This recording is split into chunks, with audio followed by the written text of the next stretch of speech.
Power bank, এই পাওয়ার ব্যাংকে পাওয়ার দেয় আর মুড়াতি তালে থাকে, মুরব্বীকে পাশতে যায় আরো জোরে লাগাই দেয়। মাটির রাস্তা, ধুলো বালিয়ালা রাস্তা, ধুলো উড়িয়ে মুরব্বীর সোহের মধ্যে যায়, মুরব্বী গুল্লি দিয়ে খালের মধ্যে চলে গেছে গড়ে দিল। মুরব্বী আল্লাহর কাছে অভিযোগ করলো, আল্লাহ আমার কি মরার ডেট ফেল হয়ে গেছে? আমি যাকে অতি দেখছি তারা মরিয়ে সাফ হয়ে গেলে আমি মরি না কে? ফেরেশতা কি ভুল করতেছে নাকি? আল্লাহ কয় তোমার মধ্যে দেরি আছে, তোমাকে মহল্লা এখনো মুয়াজ্জিন তৈরি হয় নাই। তুমি মরে গেলে আজান দেবে কিনা? তোমার আরো 15 বছর টাইম আছে। থাকবো কি রে? শয়তানকে মোটর সাইকেলে জ্বালায় তো রাস্তায় চলার কায়দা নেই। আল্লাহ কয় ওগুলোরে ফেলাই দিচ্ছি, ওগুলোরে ফেলাই দিচ্ছি। বুড়ো জাড়িয়ে জুড়িয়ে খালের মধ্যে তো উপরে উঠে আসে, একটু আগে দেখা যায় মোড়ের উপরে লোকজন জড়সড়। কি ব্যাপার এখানে কি হয়েছে? কে এই মাত্র একেবারে রাজপুত্রের মধ্যে একটা নায়কের মধ্যে একটা ছেলে পিছনে একটা পাওয়ার ব্যাংক বসাইয়া একটা মোটর সাইকেল নিচে বালি ট্রাকের সাথে মারিয়ে দিয়েছে, সে পাঙ্কুর মাথা চলে গেছে খালের ভিতরে, বডিটা উপরে, পাওয়ার ব্যাংক সিতে পড়ে রয়েছে। মোটর সাইকেল ট্রাকের চাকার সাথে জড়াই গড়াই ফেসাই গেছে।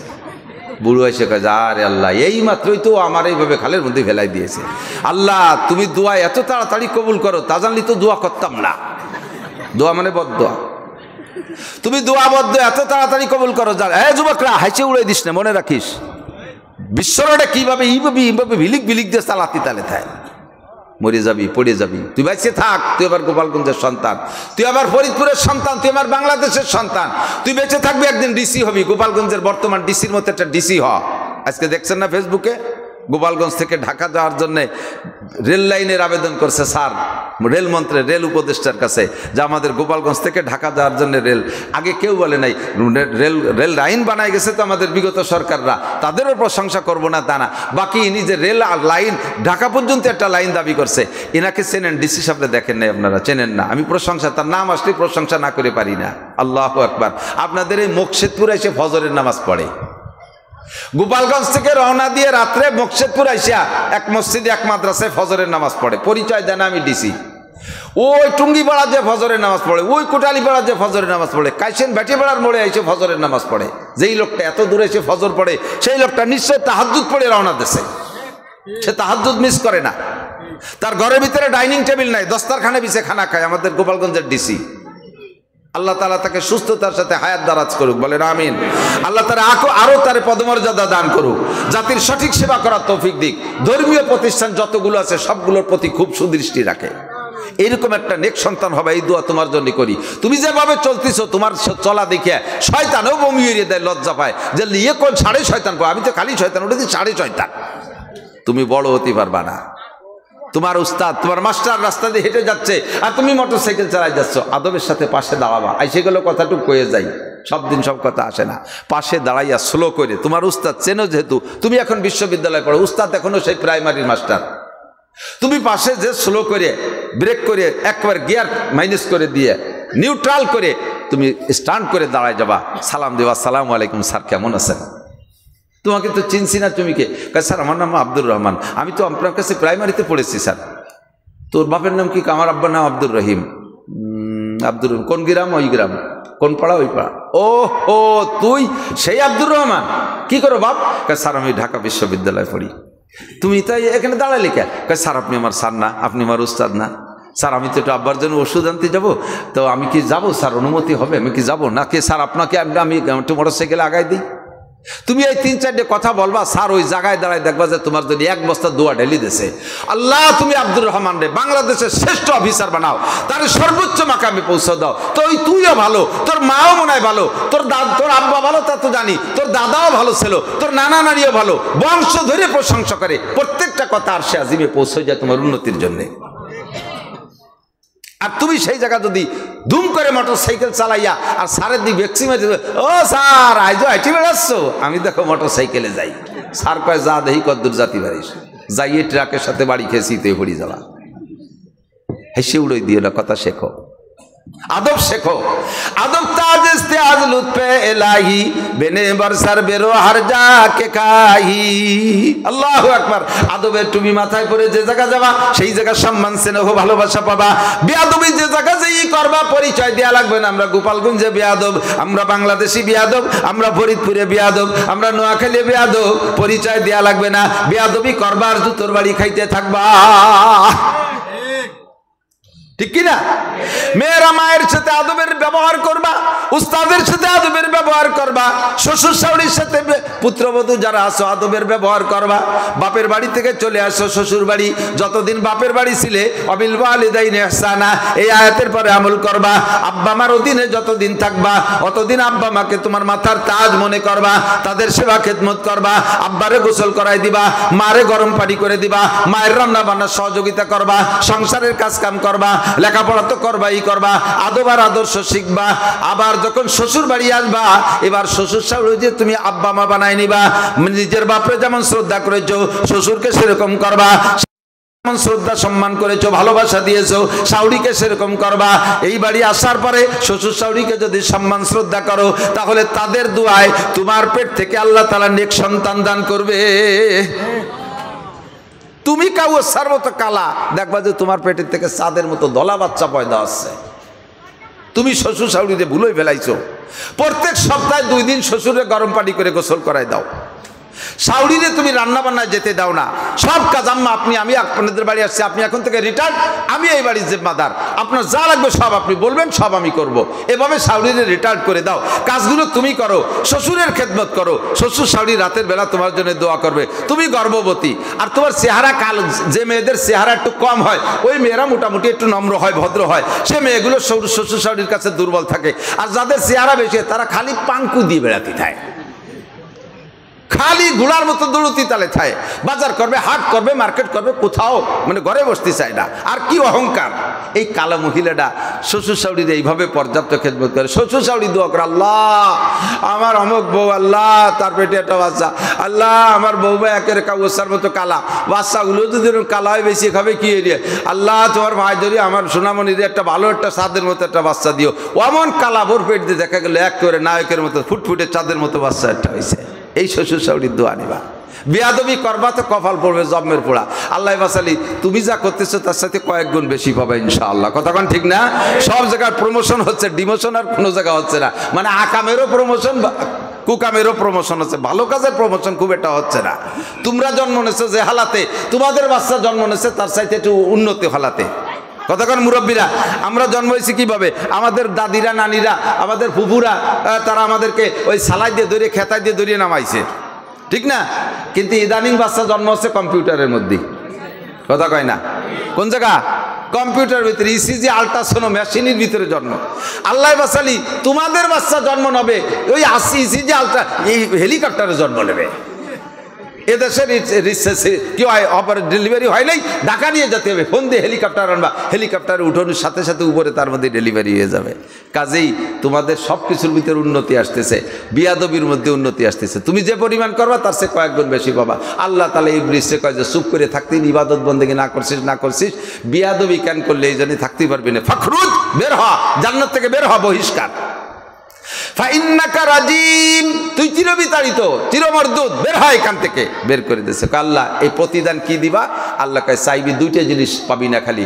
1 নম্বরে ক্ষমা পাবি না কিয়ামত পর্যন্ত, কোনো দিন ক্ষমা পাবি না। আর 2 নম্বরে জান্নাতের মধ্যে ঢুকতে পারবি না। মুসা আলাইহিস সালাতু ওয়াস সালাম একবার তুর পাহাড়ে যাচ্ছে আল্লাহর সাথে কথা কওয়ার জন্য, মাঝখানে ইবলিস বসে রয়েছে, ইবলিসের সাথে সাক্ষাৎ। তো ইবলিস মুসা আলাইহিস সালাম, ভাই কোন জায়গায় যাচ্ছেন? কয় যে আল্লাহর সাথে কথা বলতে যাচ্ছি। কয় যে আপনি ছাড়া এর আগে সরাসরি আল্লাহর সাথে কেউ কথা বলে নাই, আপনার আল্লাহর কাছে অত্যন্ত গুরুত্ব আছে, আপনি একটু আল্লাহর কাছে একটা কথা বলেন যে আমারে মাফ করে দেওয়ার কোনো ব্যবস্থা আছে নাকি, একটু শুনেন। তো যখন এইভাবে বিনয়ের সাথে বলছে, তাহলে মুসা আলাইহিস সালাম বুঝে নেছে যে এখন আল্লাহ যদি এর মাফ করে দেওয়ার ঘোষণা দেয়, মানে সুযোগ দেয়, তাহলে ও সারেন্ডার করবে, মাফ চাবে।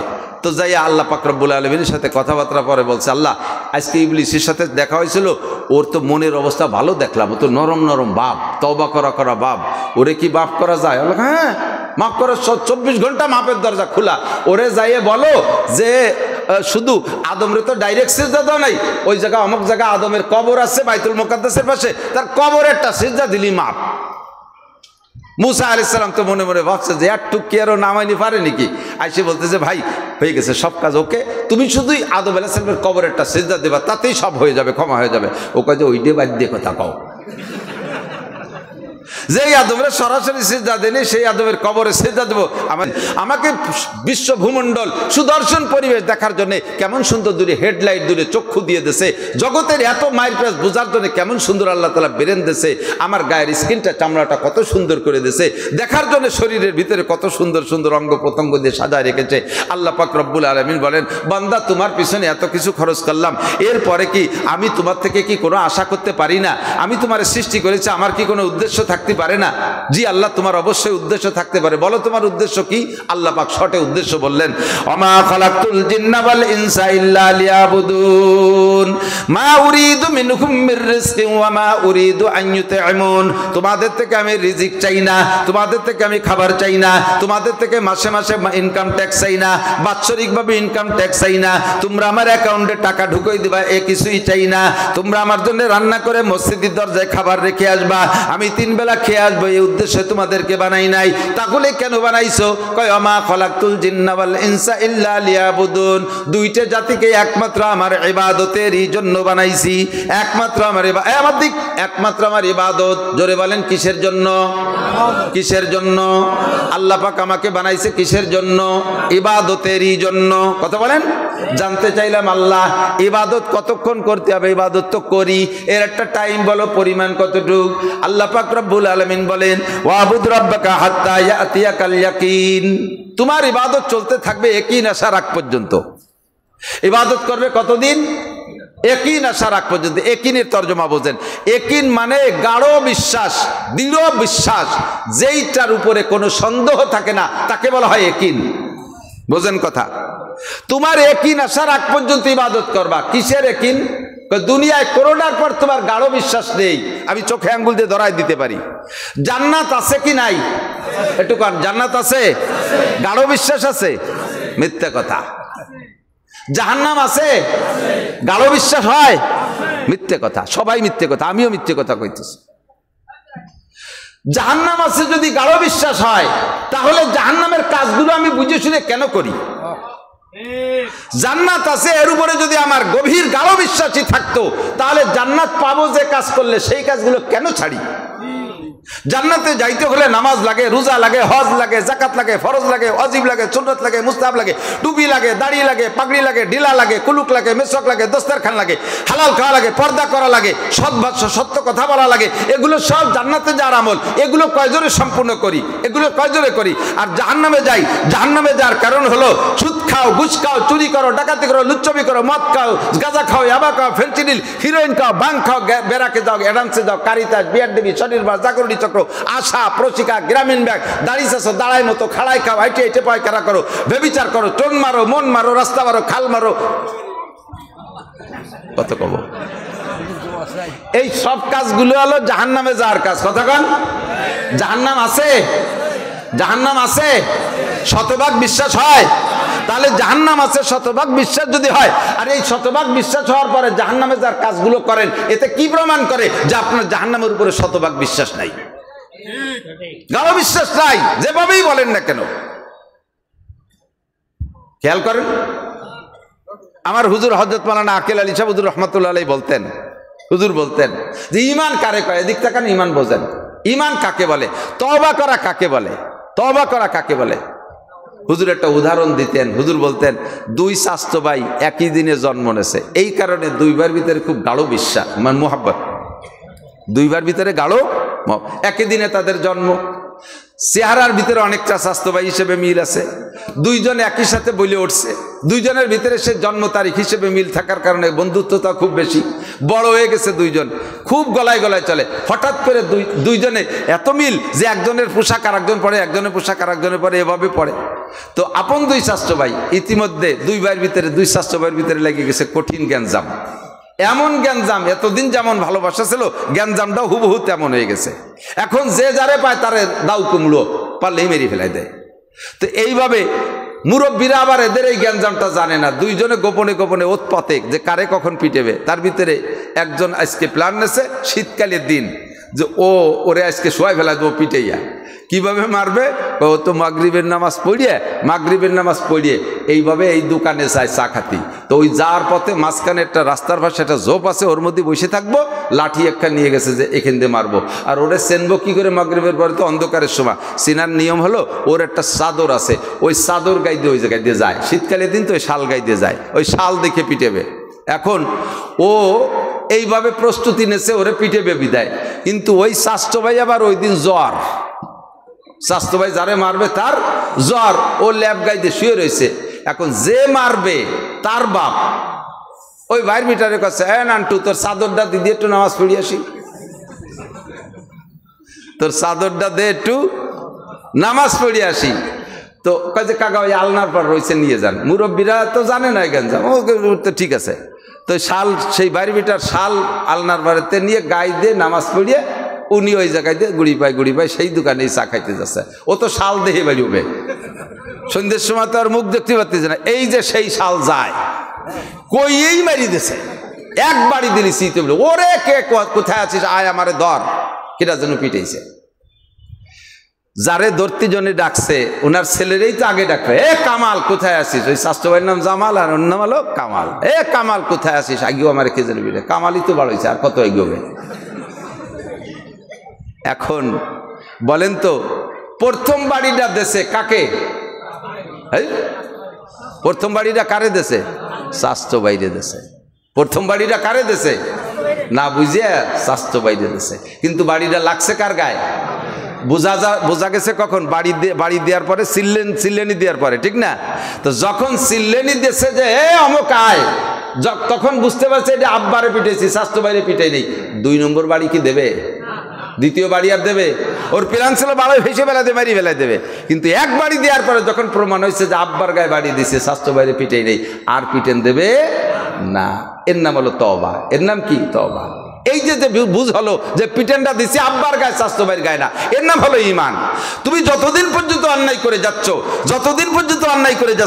অতদিন প্রমাণ হবে যে তুমি চিনতে পারতেছো না, তোমার ইয়াকিন হচ্ছে না যে এটা আব্বা না স্বাস্থ্য ভাই, এটা আব্বা না স্বাস্থ্য ভাই, আমি নাফরমানি করতেছি, এটা কি গুনাহ করতেছি, আমি কিসের কারণে করতেছি, এই ইয়াকিন তোমার ভিতরে তৈরি হয় না। জাহান্নামের পর যদি গাঢ় বিশ্বাস হইতো তাহলে কেউ জাহান্নামের কাজ করতাম না, জান্নাতের প্রতি গাঢ় বিশ্বাস হলে কেউ জাহান্নামের কাজ করতাম না। কবর আযাব আছে না নাই? কবে বলেন, কবর আযাব সত্য না মিথ্যা? কবর আযাব সত্য, এর প্রতি গাঢ় বিশ্বাস কেন নাই? একটুক ভয় আছে, আল্লাহ মরে গেলি কবরে কিভাবে থাকবো, এই ভয়টা ওরে। কিন্তু কবরে যাওয়ার পরে যে আযাব আর শান্তি আছে, এই ইয়াকিন কের নাই। আল্লাহ পাক বলেন যে কবর আযাবের পর তোমার গাঢ় বিশ্বাস নাই, তোমার জান্নাতের পর গাঢ় বিশ্বাস নাই, জাহান্নামের পর গাঢ় বিশ্বাস নাই, এমনকি আমি আল্লাহর প্রতি গাঢ় বিশ্বাস নাই। যদি আল্লাহর প্রতি গাঢ় বিশ্বাস থাকতো তাহলে কিয়ামতে আমার সামনে দাঁড়ায় 4টি প্রশ্নের জবাব দিতে হবে, এই ভয় তোমার ভিতরে থাকতো, তুমি জবাব দিতে পারবা না, এই টেনশনে তুমি কোনো অন্যায় করতে না। কাজেই প্রমাণ হয় তুমি আল্লাহর প্রতি গাঢ় বিশ্বাস নাই, ফেরেশতা মানো না, আখিরাত মানো না, কবর আযাব মানো না, ফুলসিরাত মানো না, হাসরের মাঠ হবে মানো না, কোনো কিছু মানো না, কোনোটার পর গাঢ় বিশ্বাস নাই। তবে একটা জিনিসের উপরে তোমার গাঢ় বিশ্বাস আছে, দুনিয়ায় যখন জন্ম নেছো মরণ তোমার অবধারিত। কথা কন না কে? মরতে হবে কি হবে না? যুবক তুমি মরবা না? জোয়ান তুমি মরবা না? বাঘেও জানে মরবো, সাপেও জানে মরবো, ছোট প্রাণীও জানে মরবো, বড় প্রাণীও জানে মরবো। কাজেই মরণের উপরে সকলের গাঢ় বিশ্বাস আছে। আল্লাহ পাক বলেন ইবাদত করবা কতদিন? ওয়াবুদ রাব্বাকা হাত্তা ইয়াতিয়াকাল ইয়াকিন। তোমার গাঢ় বিশ্বাস অর্থাৎ মরণ আসার আগ পর্যন্ত ইবাদত করবা। রব্বুল আলামিন ইবাদত কাকে বলে বলে দাও। রাত বেশি হয়ে যাচ্ছে, তাড়াতাড়ি ইবাদত বলো। আল্লাহ পাক বলে বলে দাও নাসির ইবাদত। 2টা কথার নাম, সংক্ষেপে আমি এনে দিচ্ছি, আপনাদের সহজ পথ চিনিয়ে দিচ্ছি। 2টা কথার নাম মাত্র ইবাদত। একটা হলো মা তাকুম রাসূলু ফাখুযুহু ওয়া মা নাহাকুম আনহু ফান্তাহু। এক আল্লাহ পাক বলেন 2টা জিনিসের নাম ইবাদত। আমার নবী যেটা যে কাজ যেভাবে করতে বলে ওই কাজে ওইভাবে করো, তার নাম ইবাদত। আমার নবী যে কাজে যেভাবে ছাড়তে বলে সেইটাকে সেভাবে ছেড়ে দাও, এর নাম ইবাদত। নবী যেভাবে নামাজ পড়তে বলে ওইভাবে বলো। ফজরের নামাজ যেভাবে, যোহরের নামাজ যেভাবে, আসরের নামাজ যেভাবে, জুমার নামাজ যেভাবে, ঈদের নামাজ যেভাবে, জানাজার নামাজ যেভাবে, যে ওক্তে যে কয় রাকাত বলছে সেই ওক্তে সেই কয় রাকাত পড়ো।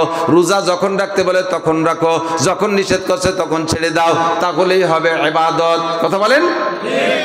নবীর তরিকা, আল্লাহর হুকুম নবীর তরিকা মিল করে আপনি দুনিয়ার সব কাজ করবেন। আমি এটাই বলতে চাচ্ছি যে আইএবি এমএ বিসিএস পাস করবেন, আপনারা মনে মনে ভয় পাচ্ছেন হুজুররাই বেহেশতে যাবে, যারা তবলিগে যাবে তারাই বেহেশতে যাবে, আমরা জেনারেল পড়াশোনা করে বড় বড় অফিসার হচ্ছি, আমাকে তো ওই ফজিলত নেই, আমরা বেহেশতে যেতে পারবো না। নো ডাউট, কোনো চিন্তার কোনো কারণ নাই। জেনারেল শিক্ষিত ভাইরা, তোমাদের সুসংবাদ দেই, আল্লাহু আকবার, তোমরা জেনারেল কাজ পড়াশোনা করবা, প্রত্যেকটা অক্ষরে অক্ষরে, আমি কসম দিয়ে বললে মিথ্যাবাদী হব না, প্রত্যেকটা অক্ষরে অক্ষরে তুমি নেকি পাবা। নবী পাক বলেন কামিন আমালি ইউতাসারু বিসুরাতিন আমালি দুনিয়া সুম্মা ইয়াসিরু মিন আমালিল আখিরা বিহুসনিন নিয়াত। দুনিয়ার কাজে ইবাদত বানায় ফেলতে হবে, 24 ঘন্টা ইবাদত হবে, দুনিয়ার কাজে ইবাদত বানায় ফেলতে হবে। নবী পাক বলেন বহুত কাজ দেখতে দুনিয়াই মনে হয়, শতভাগ দুনিয়া, দেখতে দুনিয়া, কিন্তু ওর পিছনে যদি নিয়ত ভালো থাকে ওই দুনিয়ার কাজটা ইবাদতে পরিণত হয়ে যাবে, ওই দুনিয়ার থেকে নেকি আসতে থাকবে। ইংরেজি পড়া, কোনো হাদিসের মধ্যে আছে, কেউ বলছে যে আল্লাহ রসুল বলেছেন যে ব্যক্তি এ পড়বে বা বি পড়বে তাকে 10টা নেকি দেওয়া হবে, কিন্তু হাদিসে আছে মান করা হারফাম মিন কিতাবিল্লাহ ফালাহু হাসানাতুন ওয়াল হাসানাতু বিআশরি আমসালিহা। যে ব্যক্তি কোরআন শরীফ থেকে একটা অক্ষর পড়বে আল্লাহ তাআলা তাকে 10 নেকি দেবে। কিন্তু এবিসিডি পড়লে 10 নেকি, এ কোনো কিতাবে লেখে নাই। আমি বলে দিলাম এবিসিডি পড়লে আপনি 10টা করে নেকি পাইতে পারেন, 10টা না হোক কমপক্ষে একটা নেকি পাবেন।